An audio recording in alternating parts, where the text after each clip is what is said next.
जिसने जन्म लिया है वो एक दिन मृत्यु को अवश्य ही प्राप्त होगा। किसी की मृत्यु के बाद की भी कुछ परंपराएं हैं जिनका पालन मृत व्यक्ति के परिवार वालों को करना होता है।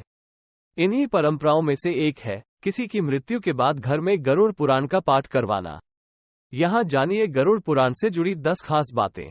1. मान्यता है कि गरुड़ पुराण का पाठ करने से मरने वाले व्यक्ति की आत्मा को शांति मिलती है, क्योंकि गरुड़ पुराण पगड़ी आदि रस्मों तक लगभग 12-13 दिनों तक पढ़ा जाता है। 2. शास्त्रों के अनुसार पगड़ी रस्म तक मरने वाले की आत्मा उसी के घर में निवास करती है और वह भी यह पुराण सुनती है। गरुड़ पुराण का धार्मिक महत्व यही है कि मृत व्यक्ति की आत्मा को शांति और मोक्ष मिल सके। 3. आमतौर पर लोगों के मन में जन्म और मृत्यु से जुड़े कई प्रश्नों के उत्तर जानने की उत्सुकता रहती है। जब किसी इंसान की मृत्यु होती है तो परिवार के शेष सदस्य यही सोचते हैं कि मृत्यु क्यों होती है। गरुड़ पुराण में जन्म मृत्यु से जुड़े इन सभी सवालों के जवाब बताए गए हैं। 4. गरुड़ पुराण में भगवान विष्णु की भक्ति और उपासना का महत्व बताया गया है। इसमें श्रीहरि के 24 अवतारों की कथाएं हैं। गरुड़ पुराण का प्रारंभ मनु और सृष्टि की उत्पत्ति से होता है। इसके बाद अन्य पौराणिक कथाएं भी हैं।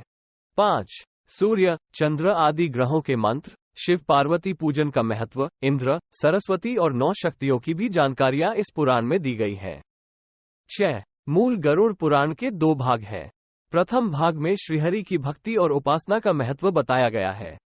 दूसरे भाग में जन्म मृत्यु के रहस्यों को बताया गया है। 7. गरुड़ पुराण में अलग अलग नरकों का उल्लेख है। मृत्यु के बाद आत्मा का क्या होता है, उसका किस प्रकार की दूसरी योनियों में जन्म होता है और पितृकर्म का महत्व बताया गया है।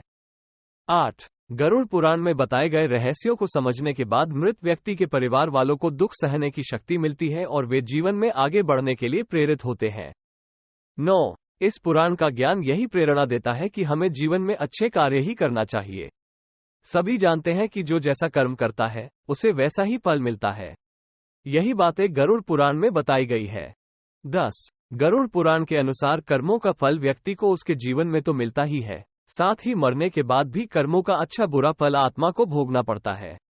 इस ज्ञान को प्राप्त करने के लिए किसी की मृत्यु के बाद का अवसर निर्धारित किया गया ताकि उस समय हम जन्म मृत्यु से जुड़े सभी सत्य जान सके और मृत व्यक्ति के बिछड़ने के दुख को सहन करने की शक्ति प्राप्त कर सके।